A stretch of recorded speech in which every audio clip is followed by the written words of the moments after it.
los políticos más desprestigiados entre la opinión pública suelen ser los diputados y los senadores. La ciudadanía los percibe de una manera muy negativa, ¿no? Y cuando uno lee a Rousseau y lee lo importante que es el papel del legislador en la vida de un Estado, o sea, porque a diferencia y una de las cosas que seguramente si alguno de ustedes se quiere dedicar después a la comunicación política o hacer campañas, hacer campaña para un legislador es algo que tiene un nivel de complejidad distinto a si estás haciendo una campaña para ser presidente municipal. ¿Por qué? Porque un presidente municipal se puede comprometer a realizar ciertas acciones, ¿no? Un proyecto de pavimentación, de desarrollo económico, de seguridad, ¿no? ¿Qué acciones vamos a realizar para mejorar la seguridad de los ciudadanos que habitan ese territorio? Y entonces hay una parte concreta o percibible de manera concreta en la tarea de gobierno, de gobernar, que puede ser palpable, ¿no? O sea, pavimentaron la calle o no pavimentaron la calle y está llena de baches. O sea, hay un elemento que nos permite evaluar las políticas públicas, los programas y las acciones de gobierno. Pero cuando hablamos de los legisladores, pues de repente sus promesas de campaña, por ejemplo, si nos encontramos en el supuesto de asesorar a un legislador, nos vamos a encontrar que la gente en la calle, en esa campaña, está esperando propuestas de cosas concretas, no de leyes que sí bien sean el punto de partida para que esas políticas, programas, acciones de gobierno puedan dirigirse en cierto sentido o en otro sentido. En realidad el legislador no actúa, su acción o su razón de ser no lo lleva a un resultado concreto hasta que hay un desdoblamiento de esa ley en la ejecución del gobierno. Y entonces ahí podemos encontrar que de la ley se pueden derivar, ¿no?, ciertas situaciones, o ciertas realidades o ciertos resultados. Entonces es un proceso complejo, no solamente es un proceso que va en dos vías. Primero, el legislador es el intérprete de la voluntad general. O sea, el legislador debe tener la capacidad de interpretar las necesidades, cuál es la voluntad general, o sea, lo que más conviene a todos, y convertirlo en leyes. Y que después esas leyes, en su aplicación, ya en acciones concretas como una política pública, que esa no la hace el legislador, que esa no la ejecuta el legislador, pudiera darse un resultado, ¿sí?, que le permita al legislador saber si la ley se modificó de manera adecuada o no. Entonces, es un trabajo, diría Rousseau, para él el poder legislativo es el poder más importante que existe dentro de un Estado, más importante incluso que el poder ejecutivo, precisamente por esa tarea de interpretar la voluntad general. Y cuando uno trabaja en el legislativo o revisa algún estudio de opinión sobre cuál es la percepción de la ciudadanía sobre los legisladores, dices, bueno, ¿qué pasó aquí? ¿No? O sea, son los que peor evaluación tienen. A veces es muy curioso porque se les acusa de, bueno, dependiendo de la trayectoria política que tienen, pero los legisladores tienen poco acceso a los recursos públicos, ¿no? Es decir, no ejercen recursos públicos. No hay un ejercicio de recursos públicos que sea parte de sus competencias, ¿no? Sin embargo, se les percibe así, como aquellos que abusan de ese recurso público y que se lo roban, cuando en realidad, digámoslo de manera coloquial, no tienen acceso a abrir el cajón para sacar el recurso. Eso lo hacen los gobiernos. Sin embargo, la percepción ciudadana es, son unos rateros, no trabajan, y pues mejor habría que desaparecerlos porque pues no hacen nada. Por ahí hay una propuesta de eliminar a los plurinominales, ¿no? Entonces, lo primero que hay que entender es que precisamente los legisladores, por eso desde mi punto de vista, la reelección legislativa establecida en la última reforma político-electoral del 2014 es un acierto. Y es un acierto porque abre la puerta a la profesionalización de la actividad parlamentaria. No implica que va a pasar en todos los casos, ¿no? Quien se niega a aprender, pues no aprenderá. Pero sí abre la puerta a esa posibilidad, a la posibilidad de la profesionalización de la actividad legislativa. Este país pierde mucho dinero con la curva de aprendizaje de cada 3 años, si hablamos del tema legislativo. Porque los legisladores no saben ni a qué van, no saben ni a qué llegan, no tienen una agenda legislativa, si nunca han sido legisladores, ¿no? Y habían sido presidentes municipales, bueno, pues resulta que ahora, ¿en qué consiste? No, pues hay que hacer iniciativas y no tienen ni idea. Y les pasa de todos los partidos, ¿no? Sobre todo aquellos que no tienen esa experiencia. Y uno percibe la diferencia de un legislador que tiene ya una trayectoria como legislador y que ya sabe a lo que va, que ya tiene claro cuál es, qué es lo que se necesita, ¿no? Entonces, bueno, pues esa es una reflexión. Yo llevo muchos años dedicándome a la asesoría parlamentaria y una buena parte ha sido respecto a la comunicación parlamentaria.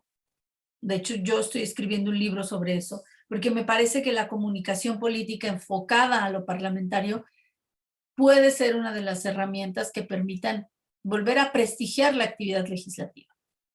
Hoy día está muy desprestigiada y tienen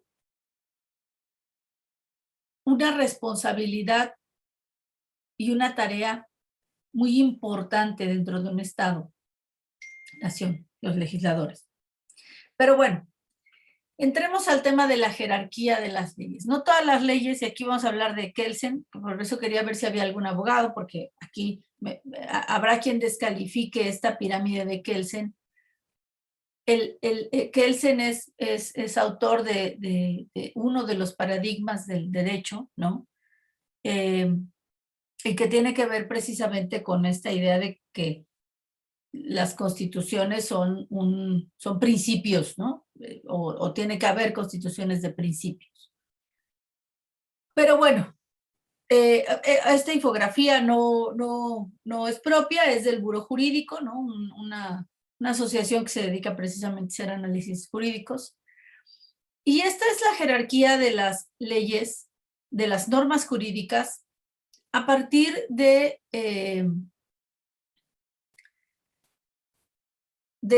cómo funciona el sistema jurídico mexicano, ¿no? Pero más o menos nos orienta de cómo están organizadas las diferentes leyes que pueda haber, ¿no? Entonces, ¿qué nos dice Kelsen? ¿No? Pues primero, dice, bueno, hay una ley fundamental. En este caso es la Constitución Política de los Estados Unidos Mexicanos, ¿no? La Constitución es la ley fundamental, es la Carta Magna. No puede haber ninguna de las que están abajo, alguna que se contraponga con la propia Constitución. O sea, todas las demás leyes que están abajo en esa pirámide tienen que coincidir con lo planteado en la Constitución. Y hace no muchos años se aprobó una reforma constitucional y que se derivaba en gran parte de la reforma constitucional en materia de derechos humanos. Una reforma por la que se estableció que el Estado mexicano adquiría ciertos compromisos para la tutela, para la protección de los derechos humanos de las personas y que lo alineaba con lo establecido en ciertos tratados internacionales. Y entonces se reconoció a los tratados internacionales, que pueden ser de diversa índole. Un Estado o nación puede suscribir tratados internacionales en materia de seguridad, en materia energética, en materia de cambio climático, como el Acuerdo de París. Es decir, puede suscribir diferentes instrumentos internacionales que dan la pauta a los estados-nación de cómo debe ordenarse o cómo debe replantearse o qué cambios se deben hacer al orden jurídico para que estén alineados con ese conjunto de principios establecidos en esos tratados internacionales. Y entonces, una vez que un Estado suscribe esos tratados, lo establecido en esos tratados tiene la misma jerarquía que la Constitución. Es decir, en términos de norma jurídica, están en el mismo nivel. ¿Sí? Y entonces cualquier interpretación que haga el ente intérprete de la Constitución tendrá que considerar lo que dice la Constitución y lo que dicen los tratados. Y en general, la Constitución tendrá que ajustarse o tendrá que haber una armonía, ¿no? Un proceso de armonización de la Constitución y de las leyes a lo establecido en esos tratados.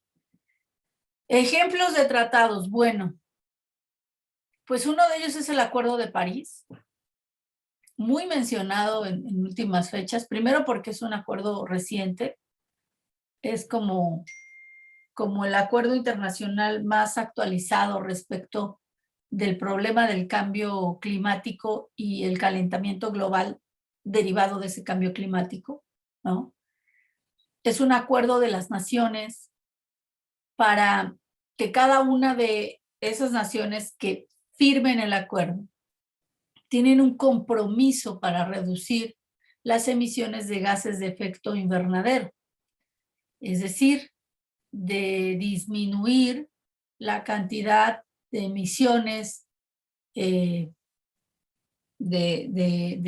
carbono, o sea, del uso de combustibles fósiles como el carbón, como el petróleo, como, o sea, todos aquellos que impliquen un proceso de combustión que emita esos gases de efecto invernadero. Y entonces por eso se propone que para reducir esas emisiones sí, tiene que haber una transición energética. Entonces los estados deben hacer todo lo posible a nivel de la ley y a nivel de las políticas públicas para que esa transición energética sea una realidad y empezar a utilizar más la energía obtenida por energías limpias o por procesos limpios que no impliquen la quema de diésel, de combustóleo, de hidrocarburos o de carbón para producir energía. A eso se le llama transición energética. Y parte de esos compromisos están en el Acuerdo de París. El Acuerdo de París, por ejemplo, Donald Trump lo desconoció, ¿no? Parte de Estados Unidos. Quienes menos han,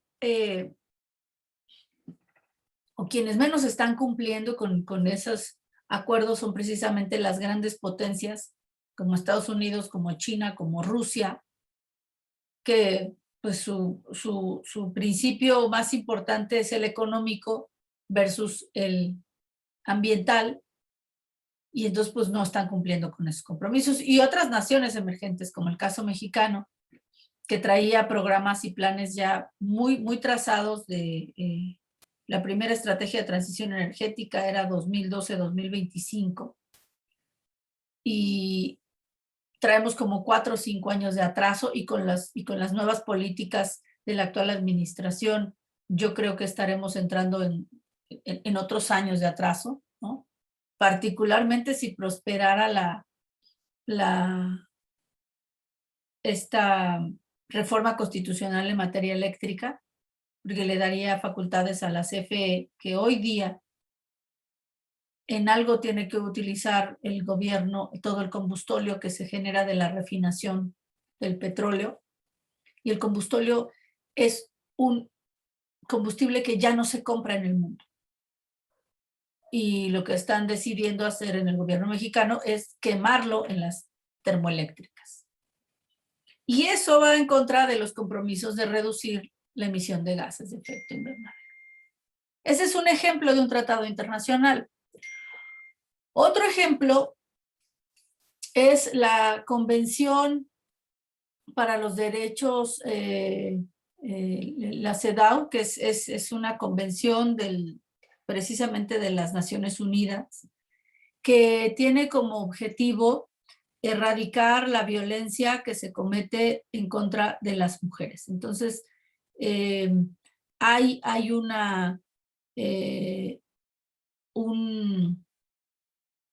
¿cómo decirlo? Una convención que es firmada por las naciones, ¿no? Que es la Convención sobre la Eliminación de todas las formas de discriminación contra la mujer.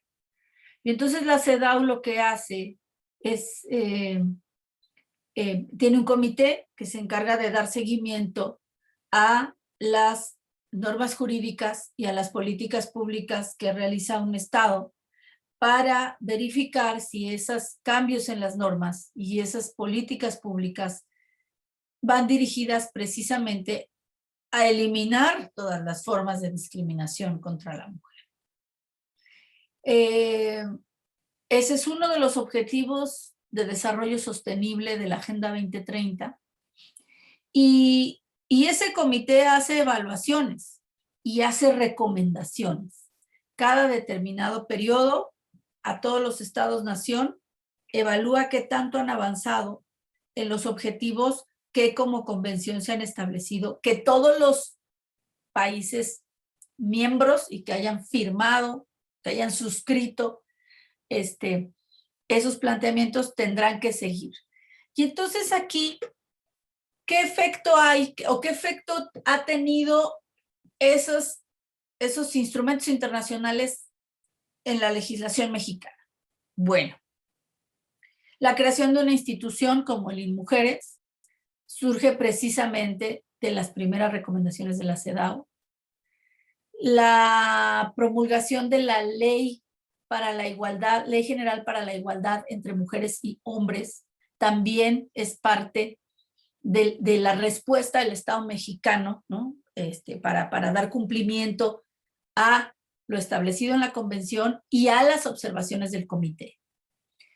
La expedición de la Ley General para de los derechos de las mujeres a una vida libre de violencia también es parte de ello.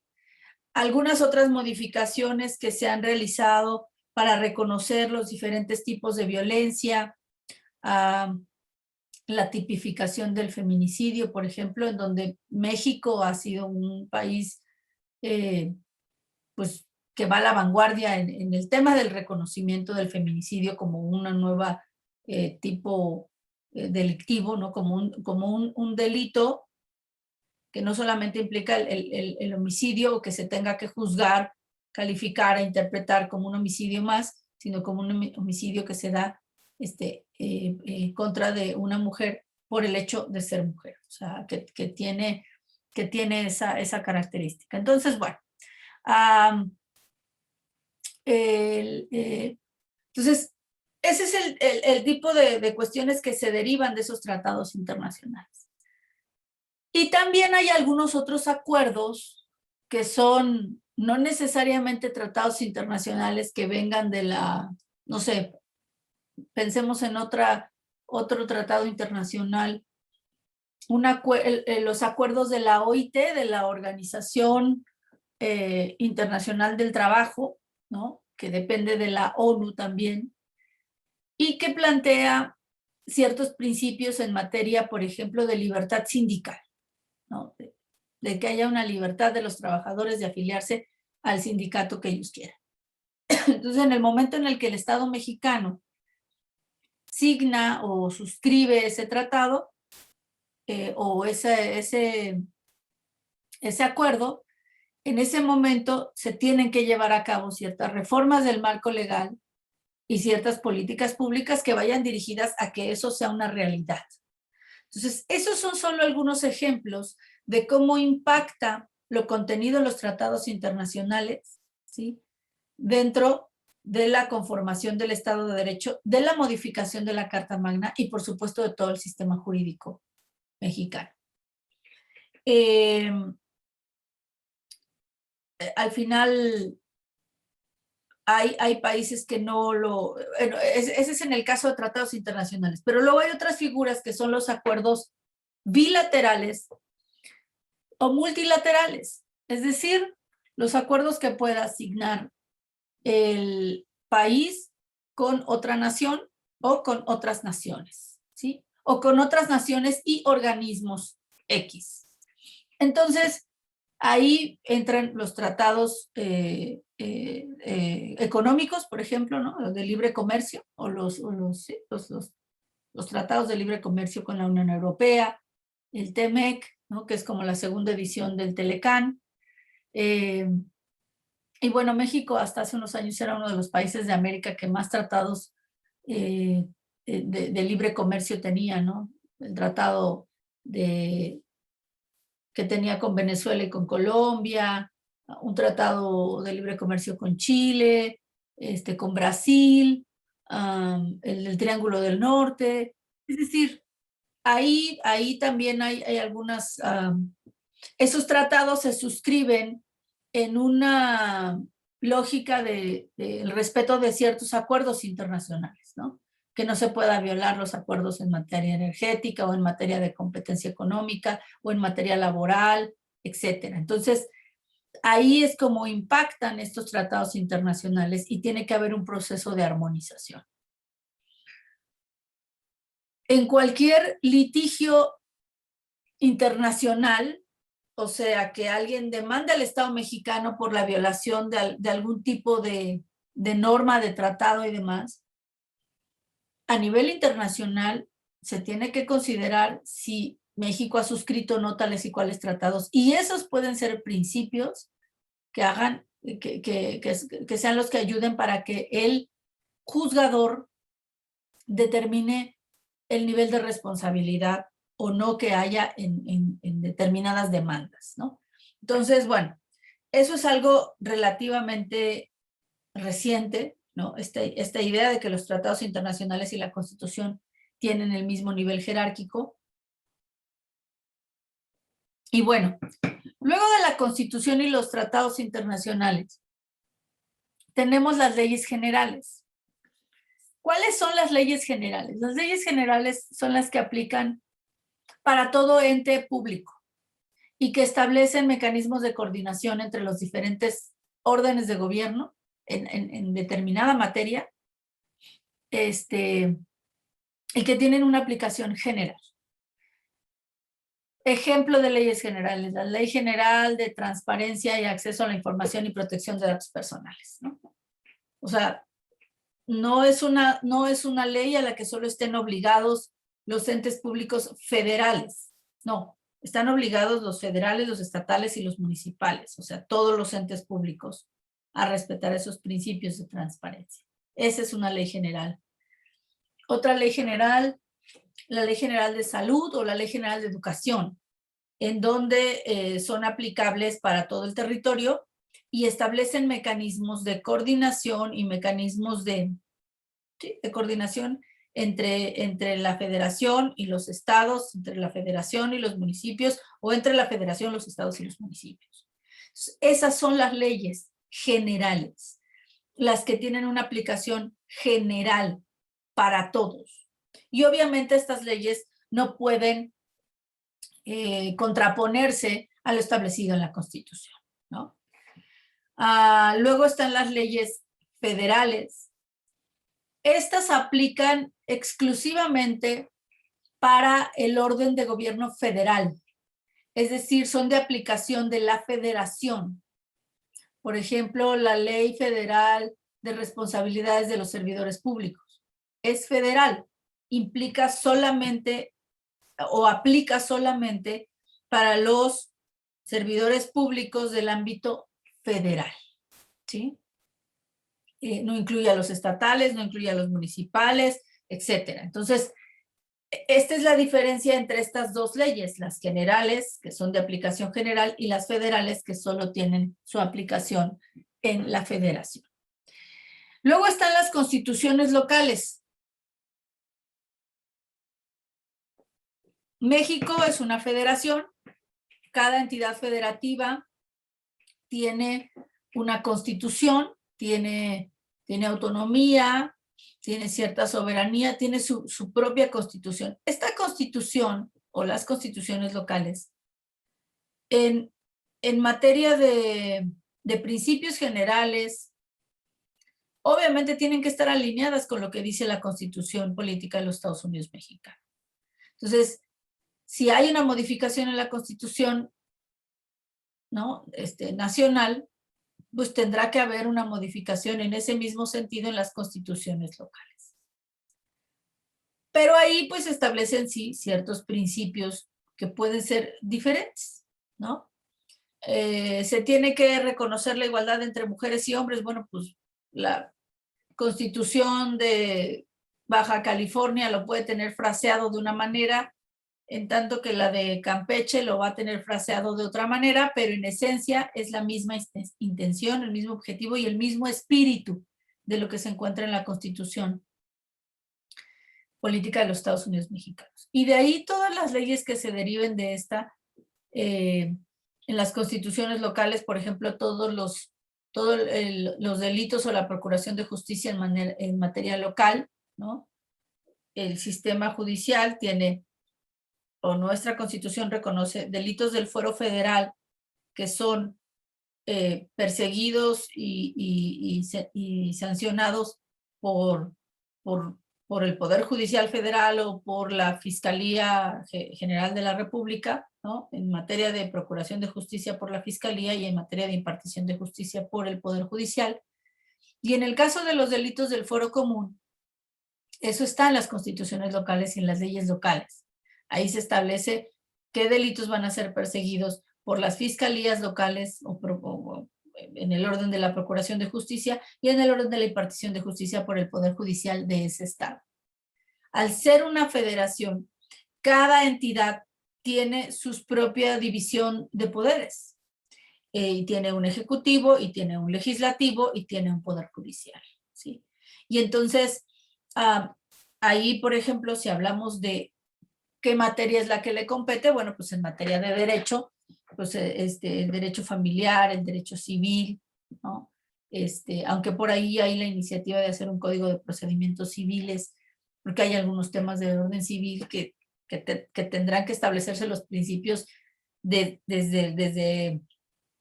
el ámbito nacional, pues, ¿no? Pero un ejemplo claro de estas diferencias en cómo se van haciendo las leyes y cómo es diferente. El tema del matrimonio igualitario o las sociedades de convivencia o como le quieran llamar, ¿no? O sea, el nombre que le queramos poner, matrimonio igualitario, sociedades de convivencia, no lo sé. Cada constitución, ni siquiera cada constitución, a lo mejor algunas cosas estarán en la constitución y otras estarán en las leyes locales que se derivan de la constitución local. Pero al final de cuentas es el reconocimiento o no de esa figura jurídica, de la figura jurídica que diga, bueno, el matrimonio no solamente es el de una mujer y un hombre, sino que puede ser el de dos hombres o el de dos mujeres, ¿no? Otros no le llaman matrimonio, pero le pueden llamar sociedad de convivencia y es una figura jurídica reconocida por la ley. Y los derechos pueden ser exactamente los mismos que aquellos que sean del matrimonio entre una mujer y un hombre. Ese es un ejemplo de cómo esas constituciones locales, cada una determina si lo reconoce o no lo reconoce. Por ejemplo, en el tema de que creo que es esta cosa que está relacionado con el tema de la legalización del aborto, ojo, no de la despenalización, sino de la eventual o posible legalización del aborto. Hay constituciones, como la de Aguascalientes, que establecen la protección de la vida desde la concepción. Y ahí ya hay un principio rector en ese estado, ¿sí? Que tendría que cambiarse para, por ejemplo, permitir que se legalizara el aborto. Mientras que hay otras constituciones, como la de la Ciudad de México, que no establecen ese principio y que entonces permite que haya, ¿sí?, un reconocimiento de la libertad de decisión de las mujeres sobre su propio cuerpo y se derive una política pública en donde la interrupción del embarazo sea legal. Entonces, esas son las diferencias que existen. En materia de feminicidio, por ejemplo, también cada código penal, bueno, cada constitución y cada código penal de los estados, al ser un delito del fuero común, cada una determina cómo lo va, o sea, primero cómo lo define y luego cuáles son los mecanismos y los programas, las políticas, los protocolos que se van a desarrollar para su investigación en el caso de que se presente ese delito. Esas son las diferencias que existen.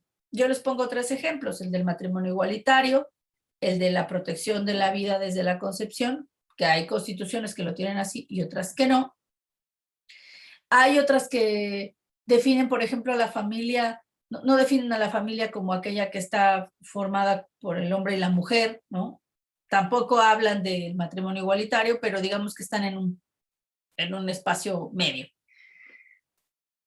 Y entonces, esas obviamente no se pueden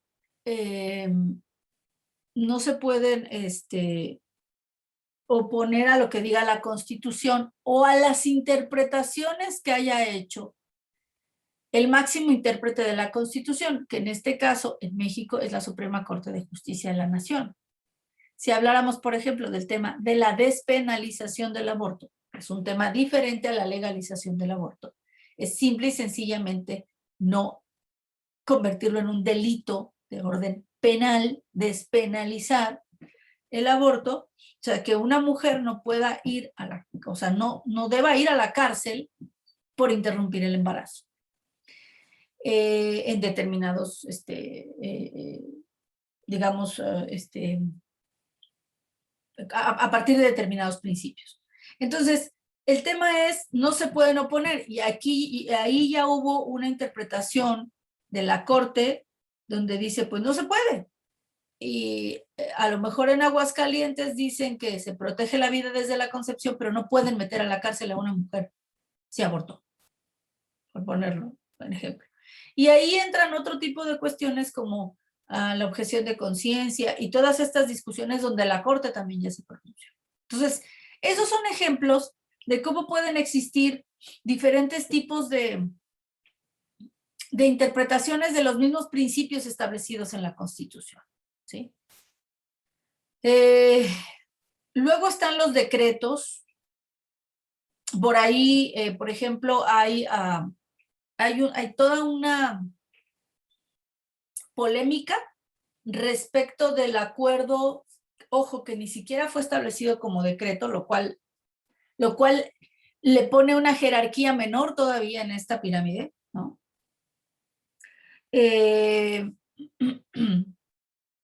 acuerdo que emitió recientemente el Poder Ejecutivo Federal respecto de considerar a las obras prioritarias del gobierno, prácticamente de todas las áreas, como obras de interés público y de seguridad nacional. Y que a partir de ello se determinan 2 cosas. Lo primero es que toda la normatividad que existe para la licitación de esas obras, para el ejercicio del recurso en esas obras, no necesariamente tenga que cumplir con lo establecido en la ley y en la Constitución.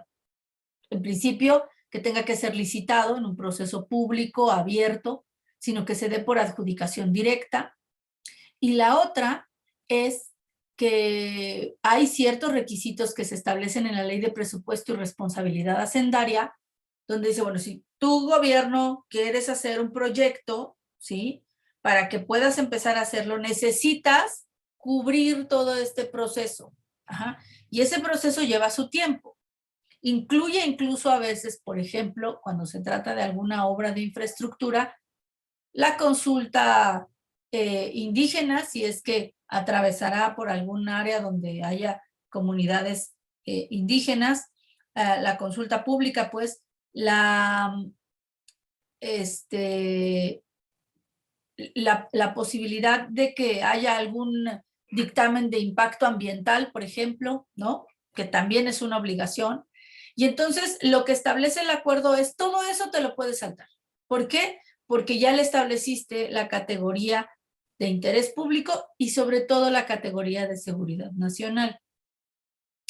Entonces, bueno, pues ahí hay un conflicto o hay una, incluso ya hubo, el propio INAI interpuso una controversia constitucional, que es uno de los mecanismos que se tienen por los ciudadanos, por las personas físicas o morales, cuando una decisión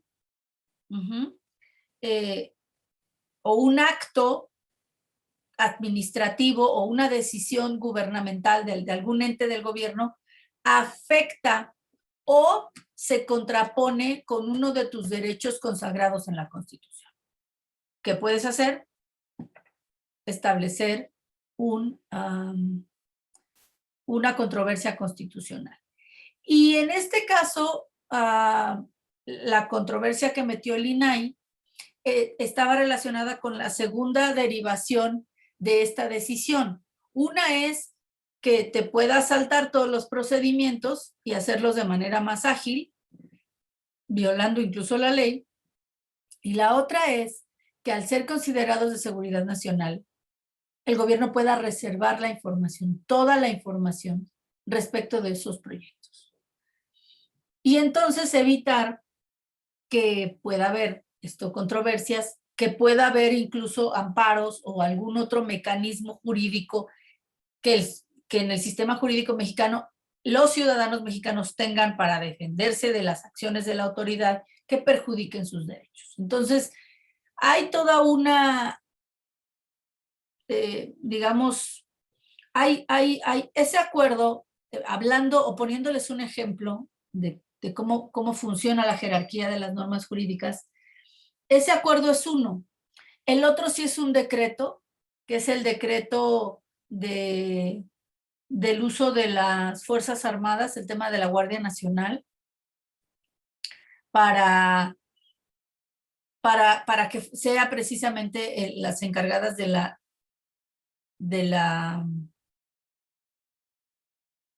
o sea, sean las encargadas de la seguridad pública, pero que en contraposición con lo que dice la Constitución, un transitorio de la Constitución, en donde se entendía que la Guardia Nacional operaría hasta el 2024.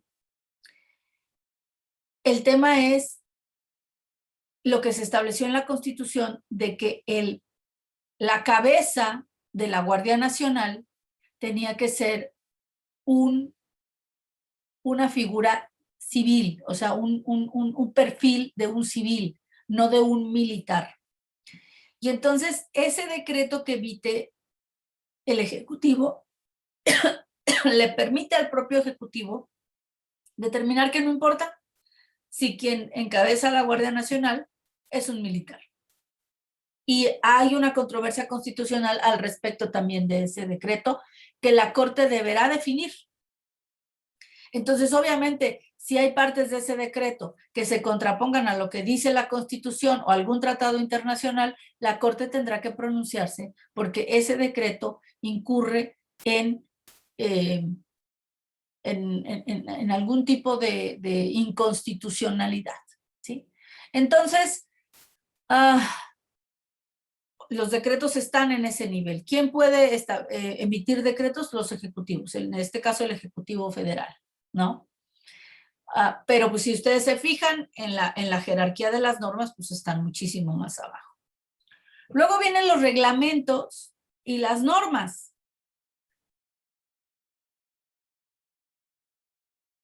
Esos los emite el Ejecutivo, no necesitan pasar por un proceso parlamentario. De los decretos hacia abajo, los decretos y los reglamentos, sobre todo la jurisprudencia tiene otro origen, pero los decretos y los reglamentos no pasan por un proceso legislativo, sino que son facultad exclusiva del Poder Ejecutivo Federal. Y en su caso, cuando se trate de los reglamentos de cierta ley local, pues lo harán, obviamente, los poderes ejecutivos locales. Entonces, si ustedes se fijan, esos no necesitan la aprobación de mayorías, ni del Congreso, ni de nada. Los establece el Ejecutivo. Pero estos no pueden oponerse a lo que dicen las leyes locales, las constituciones locales, las leyes federales, generales y la Constitución. Ejemplo de reglamentos. Bueno, pues por ejemplo, hay un reglamento para la coordinación entre las diversas instancias o diversos órdenes de gobierno en materia de seguridad, ¿no? ¿Cómo se van a coordinar? Y luego hay otros reglamentos. Por ejemplo, uno puede ser el reglamento de tránsito, ¿no? O sea, no es una ley, pero es un reglamento que lo emite cada entidad federativa. Entonces hay un reglamento de tránsito de la Ciudad de México, ¿no? Y algunas otras son de competencia municipal, ¿no? Como estos que estoy mencionando, el reglamento de mercados o el reglamento. Esos los establece el propio gobierno, puede ser federal, estatal o municipal. Y las normas, esas también se derivan de la ley. Y, por ejemplo, les voy a poner un ejemplo de normas. Normas en materia de salud o de sanidad. No, hay normas que el Ejecutivo establece de cuál debe ser la calidad de la norma para la calidad de los insumos de protección de los servidores públicos del sector salud, ¿no? Pues que si el cubrebocas debe ser de tal o de cual o de qué tipo, o sea, cuál es el que van a usar.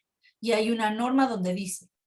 O hay normas que hablan de la disposición de residuos, ¿no? O sea, ver cómo se deben manejar los residuos tóxicos, los residuos peligrosos, o sea, cuál es el código o los códigos para tratarlos, ¿no? Entonces, seguramente ustedes si alguna vez les han sacado sangre para hacerles unos análisis, ¿no? Entonces, ustedes van y se fijan que la aguja que les ponen para sacarles la sangre, al final la desechan en una caja especial que tiene una bolsa especial y que tiene una señalización específica. ¿Por qué? Porque esos residuos son residuos o sea, que necesitan un manejo especializado, dado que lo que está ahí son agujas que se ocuparon para inyectar o para pinchar a diferentes personas y no sabemos esas personas si traigan alguna enfermedad, hepatitis, VIH, COVID, lo que sea, ¿no? Entonces, ¿qué es lo que ocurre? Se debe establecer en la norma se establecen cómo se tienen que hacer la disposición final de esos residuos, cómo se tienen que manejar y cuál tiene que ser su destino final. Entonces, eso está establecido en una norma. Las normas, por ejemplo, de otro tipo de residuos que surgen del sector salud. Cuando le sacan un tumor a una persona, o sea, bueno, si ya le sacaron el tumor, ¿y qué hacen con ese tumor? O sea, no es como que lo van a tirar a la basura y, ay, Berta, pasa el de la basura, échalo ahí al cesto. O sea, no, ¿no? Se establece que se tienen que confinar en determinada área y luego tendrán que incinerarse, ¿no? Etcétera. ¿Para qué? Para evitar que esos residuos puedan convertirse en un foco de infección, etcétera. Entonces, esos establecen normas que tienen la misma jerarquía que los reglamentos. Y luego tenemos la jurisprudencia. ¿Qué es la jurisprudencia? Miren,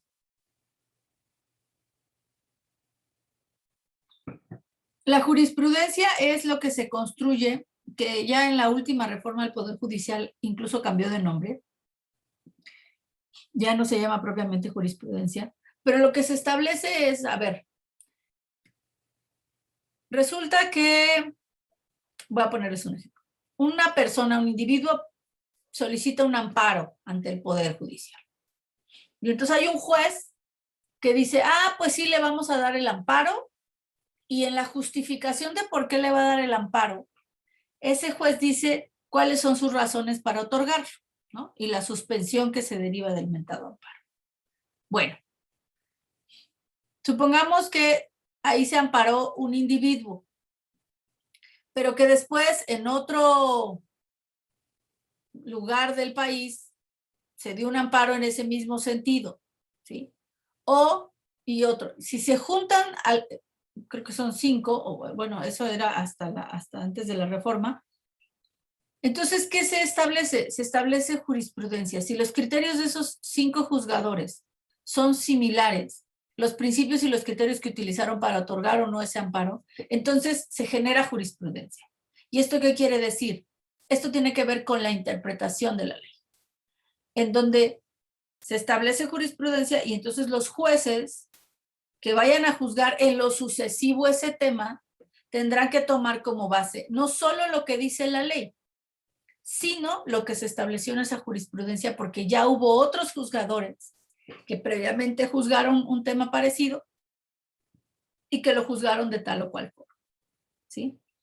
La jurisprudencia puede derivarse, digo, uno se mete ahí a la base de datos del Poder Judicial y te puedes encontrar contradicciones de tesis, ¿no? Y cómo derive la Corte una contradicción de tesis, o la jurisprudencia, cómo los amparos o las resoluciones de los magistrados de circuito, ¿no?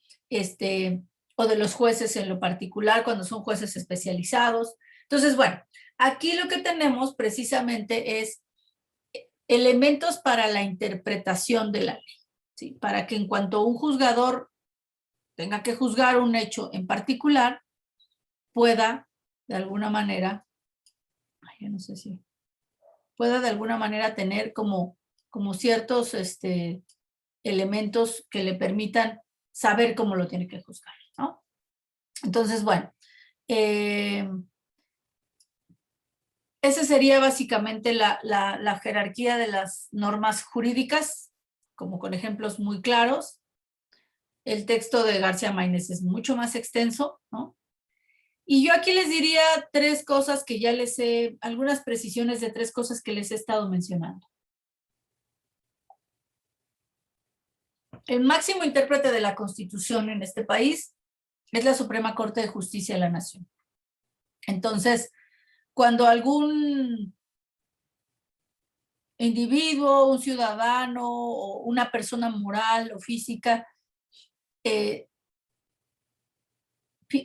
sienten que alguna decisión de una autoridad está violando sus derechos consagrados en la Constitución, tiene algunos elementos para defenderse de ello.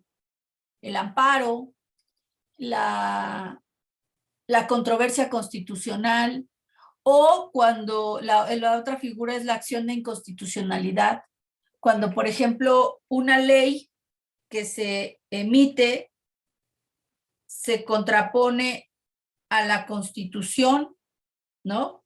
O hay dos leyes que se contraponen en un principio, pero sobre todo cuando una ley secundaria se contrapone a lo que dice la Constitución, entonces se puede establecer una acción de inconstitucionalidad, ¿sí? Lo vamos a ver cuando veamos lo del proceso parlamentario, estas dos figuras, sus diferencias, quiénes las pueden presentar, etcétera. Pero al final todo esto se establece ante la Corte, para que la Corte diga sí o no, esto es inconstitucional, porque el intérprete de la Constitución es la Suprema Corte. Si la Suprema Corte dice esto sí es constitucional, punto. Y esto no, no es constitucional. Y si quieren que sea constitucional, cambien la Constitución. Que es un poco lo que pasó con esta ley de la energía eléctrica. El actual gobierno propuso modificaciones a dos leyes, la ley de la energía eléctrica y la ley de hidrocarburos. Esas leyes establecían parámetros o establecían, digamos, situaciones que eran inconstitucionales, que cuando se empezó a aplicar, primero hubo un conjunto de amparos por parte de ciudadanos, de particulares, de personas físicas o personas morales, que estaban siendo afectados por esa decisión tomada en esa ley o por el texto establecido en esa ley que era contradictorio a la Constitución.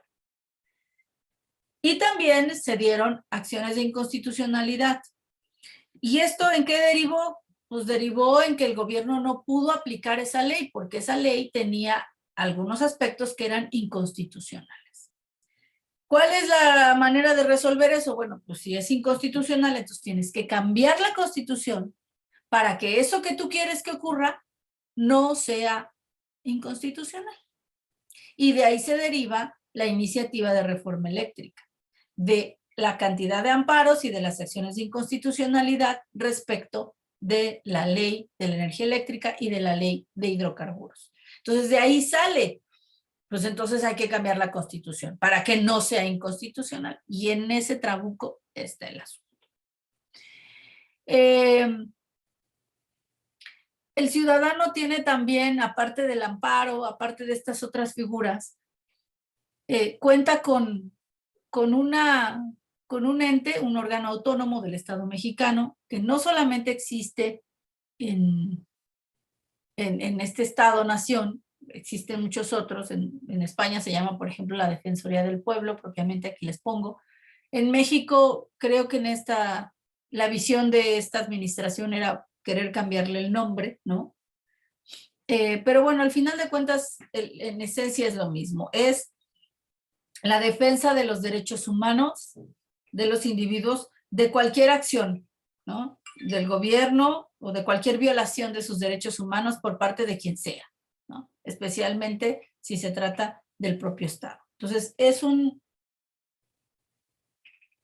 mecanismo de defensa, ¿no?, que tiene el ciudadano y que está anclado al respeto de sus derechos humanos. Si sufre algún tipo de discriminación o alguna violación de sus derechos, a través de la Comisión Nacional de los Derechos Humanos, que emite recomendaciones a los poderes que violaron esos derechos, ¿no? Ahí lo que se cuestionaba es qué tantos dientes tiene la comisión o no.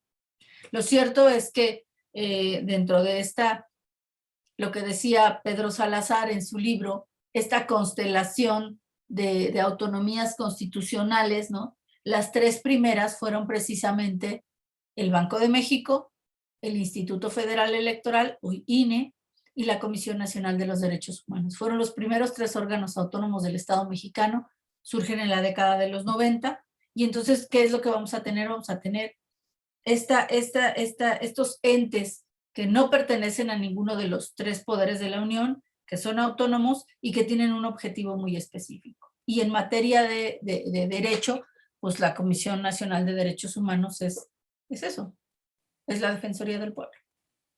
Y bueno, lo que yo les hablaba de los tratados internacionales, que tienen la misma jerarquía que la Constitución, y que en el momento en el que el Estado mexicano decide suscribirlos, en ese momento asume que tendrá que respetarlos y que incluso tendrá que llevar a cabo las modificaciones legales pertinentes para armonizar el marco jurídico o el sistema jurídico con lo establecido en esos tratados internacionales.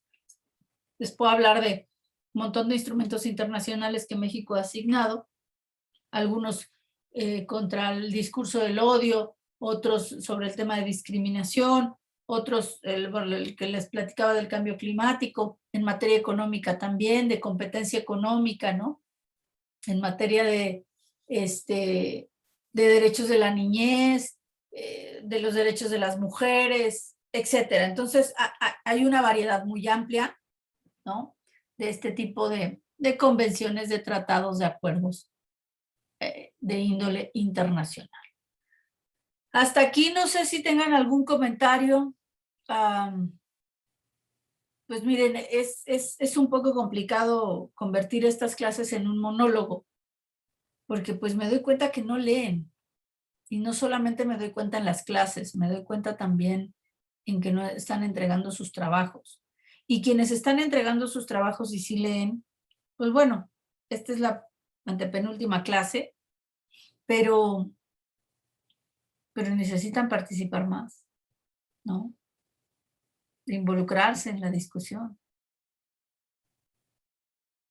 Creo que en este grupo nunca nadie ha levantado la mano, a menos que yo pregunte algo. No sé si alguien tenga algún comentario que hacer respecto de esto. Me preocupa porque, pues imagínense que les esté yo inventando un choro, que no es el caso, pero si fuera así, ni cuenta se van a dar.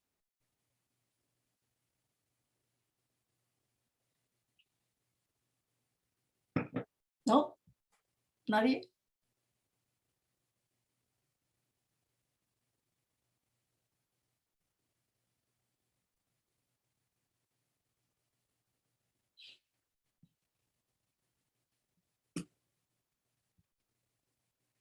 A veces me da la impresión de que prenden sus computadoras o sus teléfonos y se van.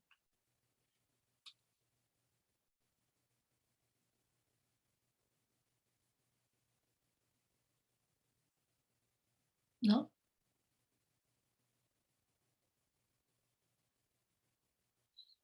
Bueno, pues yo les dejaría esta reflexión. No olviden leer, no olviden mandarme sus trabajos, no olviden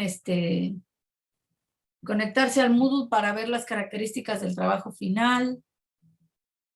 Y bueno, pues la próxima clase vamos a ver lo que ya les comentaba al principio de la sesión. Veremos el texto de Castells y el texto de David Hilt.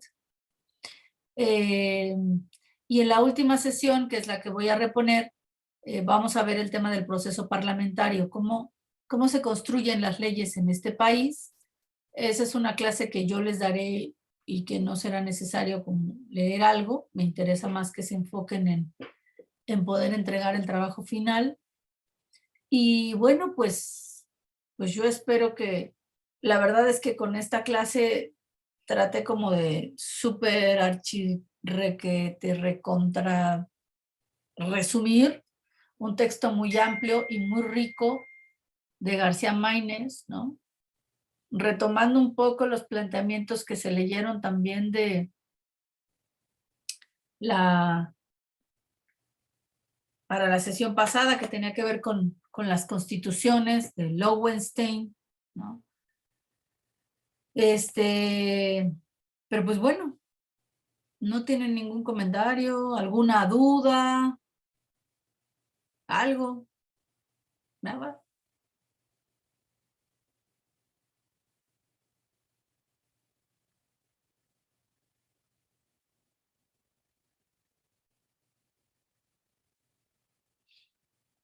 ¿No? En el chat estamos Bueno, un compañero dice que tiene una duda. En el chat, a ver aquí. A ver, ¿qué duda te quedó, Julián? Si no puedes hablar, pues escríbenosla.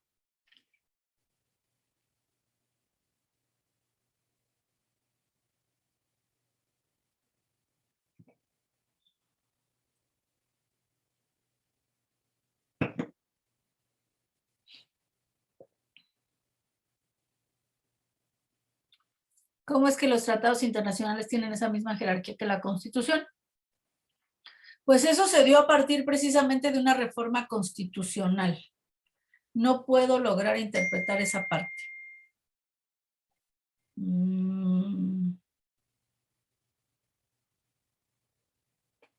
A ver, les voy a poner un ejemplo de les voy a ver, les voy a salir y les voy a poner un ejemplo de la CEDAW. Vamos a meternos a la CEDAW. ¿No?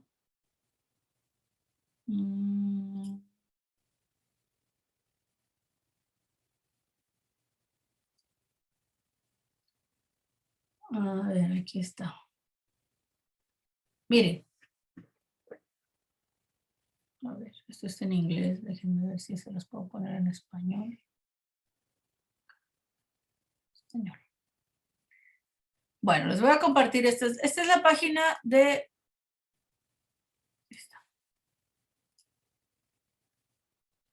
Esta es la página del Alto Comisionado, de la Oficina del Alto Comisionado de las Naciones Unidas en materia de derechos humanos, ¿no?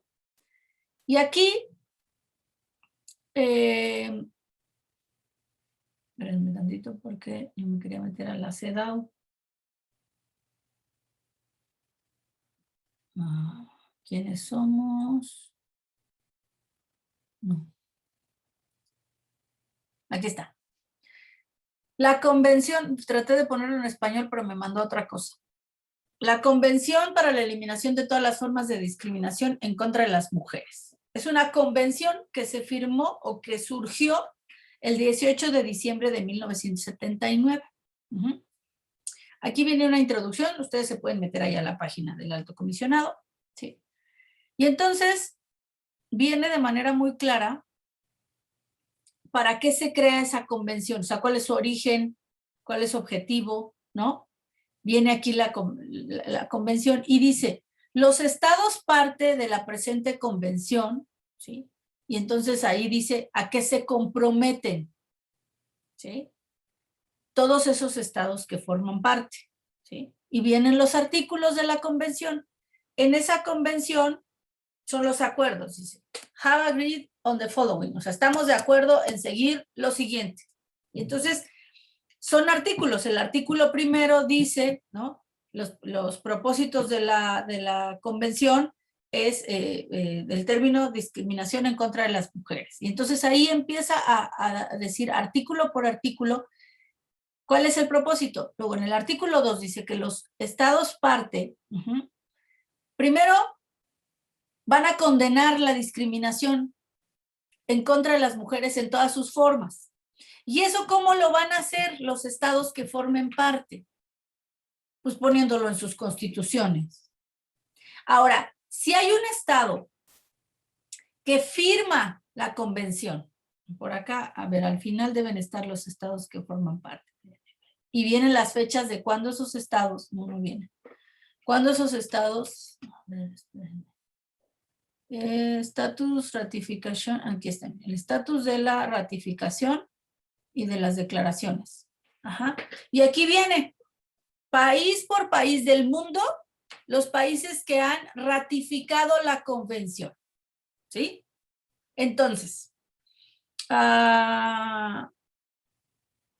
status of ratification countries. Entonces aquí, por ejemplo, ustedes se meten, ¿no? Cuando lo signaron, se meten por país. Digo, sí, por país. Por ejemplo, Argentina, ¿no? Y aquí está el estatus. Ya firmó la convención de la discriminación racial, que es la 1753, y viene la fecha de cuando la firmaron. La Convención Internacional sobre los Derechos Políticos y Civiles, y también ya la firmó, ¿no? El Protocolo Internacional de Convención de los Derechos. Este protocolo, si ustedes se fijan, no lo ha firmado Argentina. Ajá. Pero supongan que uno de los que sí firmó, aquí está la Convención para la Eliminación de todas las formas, Lo firmaron En 1980 los argentinos, a pesar de que la convención surge en la década de los 70, acá estaba donde surge, pero no, bueno, no lo puedo quitar, pero bueno. Creo que está aquí. No, y entonces, ¿qué es lo que pasa? Si Argentina no hubiera, o México, a ver, por aquí vamos a ver, México. Aquí están todos los que están, vamos a meterlo mejor a México para que medio me lo entiendan. Por un ejemplo que pues es nuestro, ¿no? Y aquí vienen todos los que ya firmaron. Ya firmó la Convención de la Eliminación de todas las formas de discriminación en contra de las mujeres. Lo firmó en 1980 y lo ratificó su adhesión en 1981. De ahí se tienen que derivar un conjunto de cambios que se tienen que hacer a nivel de la ley y a nivel de la Constitución. Supongamos que no lo han hecho.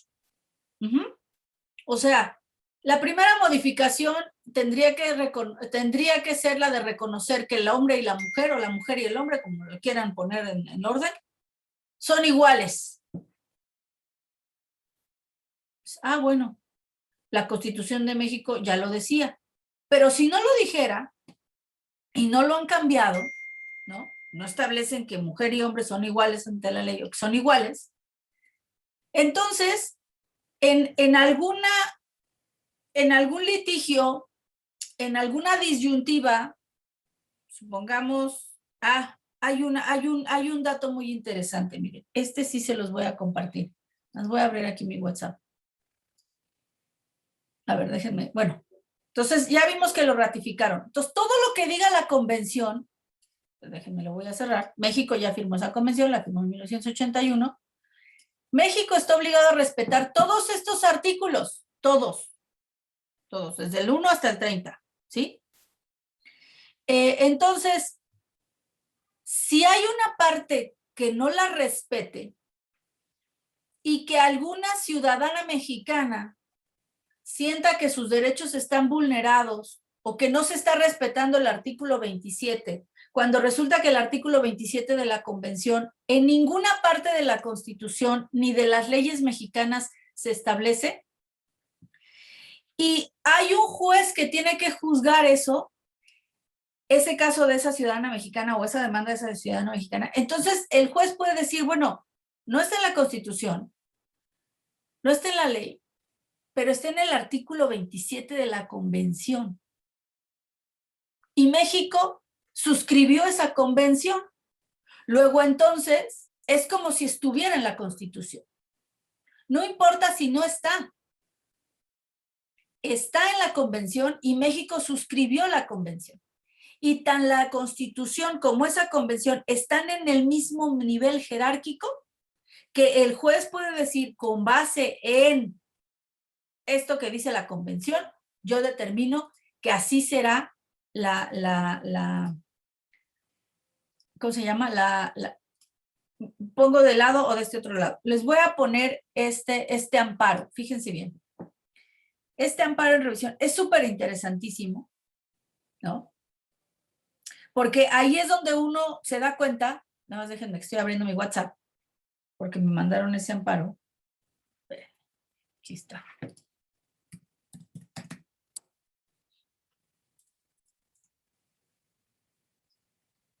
A ver, esto lo mandaron aquí. No, aquí está. Bueno, se los voy a ver, voy a bajar. Aquí está. Les voy a compartir esto, para que lo vean. A ver, ahora, ¿dónde estoy? Aquí estoy con ustedes. Miren. Convenio de divorcio, ¿no? Y si ustedes se meten a revisar todo el desglose de este amparo que se concedió, es un amparo directo que lo definió la Suprema Corte, la primera sala, para establecer que un convenio de divorcio que es inconstitucional las cláusulas contractuales que fomenten el sistema patriarcal, es decir, la desigualdad estructural entre mujeres y hombres. Si nos metiéramos al desglose, aquí viene, fíjense bien, ¿verdad? Criterio jurídico. Estamos en el segundo párrafo. Al final del segundo párrafo, vean lo que está citando la Corte. La Corte está citando a la Constitución, pero también está citando el artículo 11, numeral 2 de la Convención Americana sobre Derechos Humanos, en relación con el artículo 15, numeral 3, de la Convención sobre la Eliminación de todas las formas de discriminación de la mujer, contra la mujer, que es la CEDAW, que es el documento que les acabo de mostrar antes, ¿sí? Y la Convención Interamericana para Erradicar la Violencia, que es la Convención Belén do Pará. Bueno, ¿esto qué significa? Significa que para los ministros de la Corte de la primera sala que resolvieron este amparo directo, tiene el mismo peso lo que diga la Constitución en el primero y en el cuarto constitucional que el artículo 15, numeral 3 de la Convención. Incluso si la Constitución mexicana no dijera nada sobre eso, ellos podrían decir, bueno, la Constitución no dice nada, pero México ya suscribió la Convención sobre la eliminación de todas las formas de discriminación contra la mujer. Y en su artículo 15, numeral 3, dice esto. Por lo tanto, es anticonstitucional que se puedan dar convenios de divorcio. Fíjense, esto está muy interesante, porque lo que dice es que como motivo del divorcio de un hombre y una mujer, o sea, un hombre y una mujer X o Y, o sea, Juanita y Pedro se divorciaron, ¿verdad? Y entonces celebraron un convenio por el cual Pedro le decía a Juanita, mira Juanita, tú te puedes quedar en esa casa que se construyó con, en sociedad conyugal, ¿sí? Te puedes quedar en esa casa, aunque la casa no es tuya, es de mis hijos, ajá. Y sobre sí va a haber un derecho de usufructo a favor de la mujer, ¿no? Pero con ciertas condiciones. La primera condición, Juanita, es que te tienes que mantener soltera, mi reina. O sea, no te puedes volver a casar, porque en ese momento dejas de tener el derecho de usufructo de esa casa. O sea, tus hijos te pueden dar una patada para que te vayas, ¿sí? Que los hijos que tienen que ver en el acuerdo conyugal, ¿no? Y bueno. 2, no puedes recibir la visita de ningún hombre en ese inmueble, Juanita, ¿no? O sea, aquí ningún hombre que no sea uno de mis hijos entra. Ya van a estar divorciados, ¿eh? Y 3, no vas a contraer matrimonio, Juanita. O sea, si te divorciaste a los 30, pues de aquí hasta los 80 que te mueras, te mantienes divorciada. Si no, pues ya no puedes vivir en esa casa.